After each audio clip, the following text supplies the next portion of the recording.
Hello అండి, welcome to my channel me Suma cooking.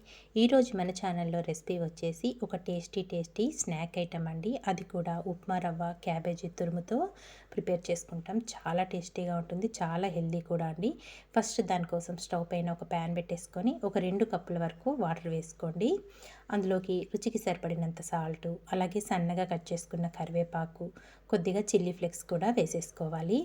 ఇందులోనే ఒక టేబుల్ స్పూన్ వరకు ఆయిల్ కూడా వేసేసుకొని వాటర్ని బాగా మరిగించుకోవాలి. ఇక్కడ వాటర్ ఇలా మరుగుతున్నప్పుడు మనం ఏ కప్పుతోనైతే వాటర్ తీసుకున్నామో అదే కప్పుతో 1 కప్పు వరకు సన్న రవ్వ వేసేసుకోవాలి. ఉప్మా చేసుకుంటాం చూడండి, సుజీ రవ్వ అంటారు. ఆ రవ్వని యాడ్ చేసుకోవాలి. కప్పు రవ్వకి 2 కప్పుల వాటర్ అయితే కరెక్ట్గా సరిపోతాయి మనకి. రవ్వ వేసుకొని కలుపుకుంటూనే ఉండాలి. ఇది కొంచెం ఉడికాక దీంట్లోకి ఒక 2 టేబుల్ స్పూన్ల వరకు మైదా పిండి అయినా, లేదు అనుకుంటే గోధుమ పిండి అయినా, మీకు ఏది అవైలబుల్గా ఉంటే ఆ పిండిని ఒక 2 టేబుల్ స్పూన్ల వరకు వేసుకొని బాగా మిక్స్ చేసేసుకోవాలి. ఇదంతా చక్కగా ఉండలు కట్టకుండా బాగా మిక్స్ చేసేసుకోవాలండి. ప్యాన్ నుండి మనకు సపరేట్ అయ్యేదాకా ఉడికించుకొని ఇంక ఇప్పుడు ఈ మిశ్రమాన్ని పక్కన పెట్టేసుకుందాము, మనకు చల్లారుతూ ఉంటుంది. తర్వాత మళ్ళీ స్టవ్ పైన ఒక ప్యాన్ పెట్టేసుకొని ఒక 2 టేబుల్ స్పూన్ల వరకు ఆయిల్ వేసుకోవాలి. ఆయిల్ కొంచెం వేడయ్యాక దాంట్లోకి ఒక పావు టీ స్పూన్ ఆవాలు, పావు టీ స్పూన్ జీలకర్ర, కొద్దిగా కరివేపాకు వేసుకొని ఇవి కొంచెం చిటపటమనేదాకా ఫ్రై చేసుకోవాలి. ఇవి కొంచెం ఫ్రై అయ్యాక దీంట్లోకి సన్నగా కట్ చేసుకున్న ఉల్లిపాయ ముక్కలు, అలాగే ఒక 2 పచ్చిమిర్చిని చిన్న ముక్కలుగా కట్ చేసుకొని వేసేసుకోవాలి. ఇందులోనే ఒక పావు టీ స్పూన్ వరకు పసుపు కూడా వేసేసుకోవాలి.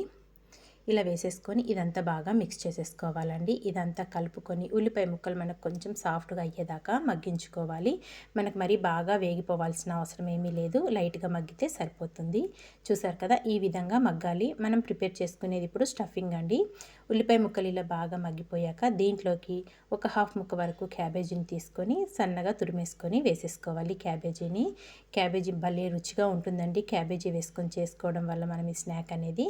క్యాబేజీ తురుము కూడా వేసేసుకొని మళ్ళీ ఇదంతా బాగా మిక్స్ చేసేసుకొని మూత పెట్టేసుకొని మగ్గించేసుకుందాము. క్యాబేజీ కూడా మనకి బాగా వేగిపోవాల్సిన అవసరం లేదు, లైట్గా మగ్గితే సరిపోతుంది. మనకు తినేటప్పుడు పంటి కింద కరకర తగులుతూ ఉంటేనే చాలా బాగుంటుందండి స్నాక్ మట్టుకు. చూసారు కదా, ఈ విధంగా చక్కగా ఉల్లిపాయ ముక్కలు క్యాబేజీ ఇలా కొంచెం మగ్గాక ఇదంతా ఒక్కసారి ఇప్పుడు బాగా మిక్స్ చేసేసుకొని ఇందులోకి ఒక 2 బంగాళాదుంపల్ని ముందుగానే ఉడకబెట్టేసుకొని పొట్టు తీసేసుకొని స్మాష్ చేసేసుకొని వేసుకోవాలి, లేదంటే తురుముకొని వేసుకున్నా సరిపోతుందండి. ఇక్కడ ఆలూనంతా వేసేసుకున్నాక ఇందులోకి సన్నగా కట్ చేసుకున్న కొత్తిమీర, ఒక హాఫ్ టేబుల్ స్పూన్ వరకు అల్లం వెల్లుల్లి పేస్టు, ఒక హాఫ్ టీ స్పూన్ వరకు కారము, ఒక పావు టీ స్పూన్ వచ్చేసి ధనియాల పొడి, ఒక పావు టీ స్పూన్ వచ్చేసి గరం మసాలా వేసుకోవాలి. స్పైసీగా చాలా బాగుంటుందండి స్నాక్ మట్టుకు. ఇందులోనే రుచికి సరిపడినంత సాల్ట్ కూడా వేసేసుకొని ఒక హాఫ్ ముక్క వరకు నిమ్మరసం కూడా యాడ్ చేసేసుకోవాలి.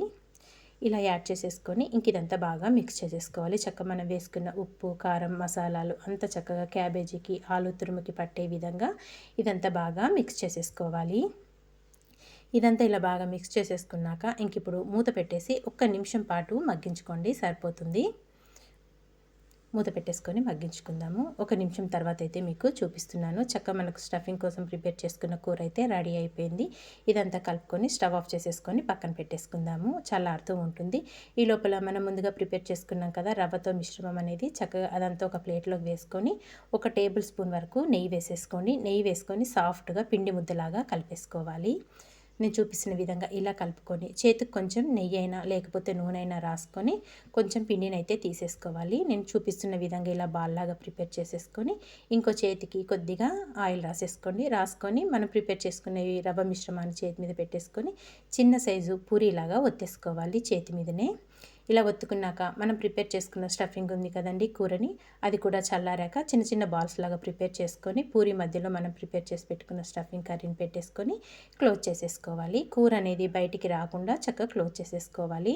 మనం ఆయిల్లో డీప్ ఫ్రై చేసుకుంటాం కాబట్టి స్టఫింగ్ అనేది బయటికి రాకుండా క్లోజ్ చేసేసుకొని మళ్ళీ ఒక బాల్ లాగా ప్రిపేర్ చేసుకొని నేను వీడియోలో చూపిస్తున్న విధంగా లైట్గా ప్రెస్ చేసేసుకోవాలి.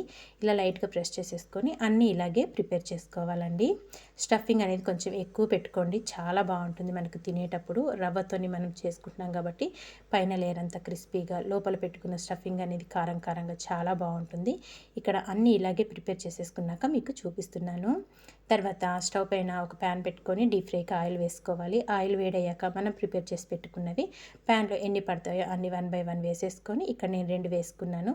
వేసుకున్న వెమ్మటే కదపకుండా కొద్దిగా ఆయిల్ పైనుంచి వేసుకుంటూ 1 నిమిషం తర్వాత నిదానంగా రిటర్న్ చేసేసుకోవాలి. మనం రవ్వతో చేసుకుంటున్నాం కాబట్టి కొంచెం స్లోగా తిప్పేసుకోండి, లేకపోతే విరిగిపోతాయి.